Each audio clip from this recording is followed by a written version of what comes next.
এতিয়া আমাৰ power sharing আৰু ফেডাৰেলিজম কি হয় আমি সেইটো চাম NCERT এটা চেপ্টাৰৰ পাৰ্ট হয় power sharing means the sharing of power among the different organs of the levels of government যেটো আমি পালো and avoid concentration of power in one hand অকল চেন্টাৰৰ হাততে যে নাথাকে ষ্টেটৰ হাততো থাকে আৰু লগতে যেটা আমাৰ এক্সিকিউটিভ জুডিচিয়াৰী আৰু লেজিসলেচাৰ আছে তেওঁলোকৰো horizontal distribution vertical distribution power কাকাৰ আছে center state আৰু local government among the different social groups minority women তেওঁলোকৰ মাজতো power sharing হৈ আছে power আছে হয় একেবাৰে তেওঁলোককো দিয়া হৈছে political party coalition government হেতু power তেওঁলোকৰ coalition government অৰ্থ তেওঁলোকৰ power এতিয়া ইম্পৰ্টেন্স কি হয় reduce conflict reduce কৰে ফেডাৰেলিজমে লগতে ensure stability টো আনে আৰু লগতে ডেমক্ৰেসি সুস্থিৰ কৰে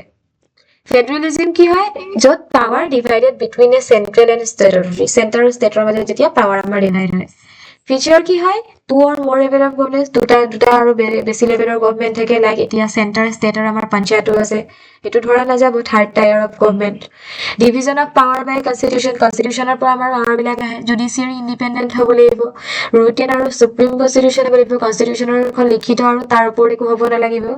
আৰু ইণ্ডিয়াত কেটা দিছে union list state list আৰু concurrent list the important যদি চা আমাৰ promotes কি কৰে unity and diversity brings government closer to people ensure better administration এইকিটা কৰে then next democracy পৰা আমি কি আউটকাম পাও প্ৰথম কথা accountable পাও responsible আৰু legitimate government ইয়াত গভৰ্নমেন্টে কি কৰে পিপলৰ আগত accountable হয় আৰু তেওঁলোকে পিপলৰ কাৰণে পিপলৰ নিডছৰ কাৰণে ডিসিশনস লয় ডিবেট কৰে কেনেকে আমাক এটা মানে কনসিডাৰ্ড লেজিটিমেসি মানে পিপলে আমাক কেনেকৈ গ্ৰহণ কৰে হেতু বস্তু তেওঁলোকে বেছি ফোকাস কৰে then next economic growth and development economic growth আৰু ডেভেলপমেন্টৰ ক্ষেত্ৰত গভৰ্নমেন্টে কিছুমান স্কিমছ আনে কিছুমান মানে বিভিন্ন সময়ত বিভিন্ন ধৰণৰ কাম কৰে তেওঁলোকে বিকাশৰ কাৰণে অৰ্থনৈতিক বিকাশৰ কাৰণে তাৰ পিছত ৰিডিউস ইনইকুৱেলিটি এণ্ড পভাৰ্টি মানে অসমতা আৰু যেটো মানে ধৰক আমাৰ পভাৰ্টিটো আছে যেটো আমাৰ মানে দুখিয়া যেটো এৰি আছে ৰিমেইনস যে তেওঁলোকে দুখিয়া হৈ থাকে ধনী হৈ থাকে হেই ডিভাইডাৰডাল কেনেকে মানে লেস কৰিব পাৰি হেতুৰ কাৰণে গভৰ্নমেন্টে কাম কৰে আৰু ডেমক্ৰেসিয়ে হেতু সহায় কৰে এতিয়া accommodation of social diversity democracy কি কৰে বিভিন্ন religion language culture সম্পূৰ্ণ সন্মান জনায় আৰু তাতে তেওঁলোকে কি প্ৰমোট কৰে coexistence ইটোৰ লগত হিটো ধুনিয়াকৈ থকাটো কোনো ধৰণৰ হাই কাজিয়া মানে কোনো মানে ধৰক power of balance যেটো হয় তো যাতে disbalance নহয়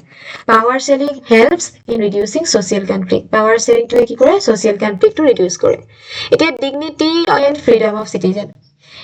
Democracy promotes dignity of women and weaker section. People have freedom of speech and expression. Citizens can raise their voice against injustice.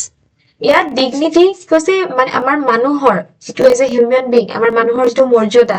সেই মৰ্যাদাটো কি কৰে মানে ধৰক এজ এ মানুহ হিচাপে আমি যেটো dignity of our life সেই বস্তুটো জিয়াই থকাত আমাৰ ডেমক্ৰেসি হেল্প কৰে আৰু যি কিবা যদি আমাৰ সিটিজেনৰ এগেইনষ্টত কিবা হৈছে তেন্তে তাৰ কাৰণে ডেমক্ৰেসি ৰাইটস দিছে তাৰ এগেইনষ্টত ভয়েস সেই ইনজাস্টিসটোৰ সেই অন্যায়টোৰ বিৰুদ্ধে আমি মাত মাতিবলৈ আমাক ডেমক্ৰেসি আমাক হে পাৱাৰটো দিছে বুজিছে এতিয়া আমি হেকত আমি এটোৱে ক'ব পাৰো যে ডেমক্ৰেসিয়ে পাৰফেক্ট নহয় কিন্তু বহুত ভাল এটা গভৰ্নমেন্টৰ বহুত ভাল প্ৰকাৰ হয় কাৰণ ই কি কৰে একাউন্টেবিলিটি ইনচিয়ৰ কৰে হিসাব মানে ধৰক আমি গভৰ্নমেন্টে আমাৰ ওচৰত কিমান বেছি জবাবদেহি লগতে আমাৰ স্বাধীনতাক প্ৰটেক্ট কৰে লগতে আমাৰ সমতাক প্ৰটেক্ট কৰে তাৰ লগতে আমাৰ যেটো ডাইভাৰ্সিটি হেতুক ৰেসপেক্ট কৰে So, ইমান খিনি আছিলে আমি এখিনি কোৰ আমি জানিব লাগে NCERT পলিটি যদি আমি পঢ়িবলৈ লও বাকি আমি তো 6 to 12 চাব লাগে বুলি কয় কিন্তু এখিনি বেছি কোৰ কনসেপ্ট হয় এখিনি আমি জানিব লাগিব একেবাৰে কি কনসেপ্ট তাৰ কাৰণে ইমানতে হেটো আপোনালোকে চাব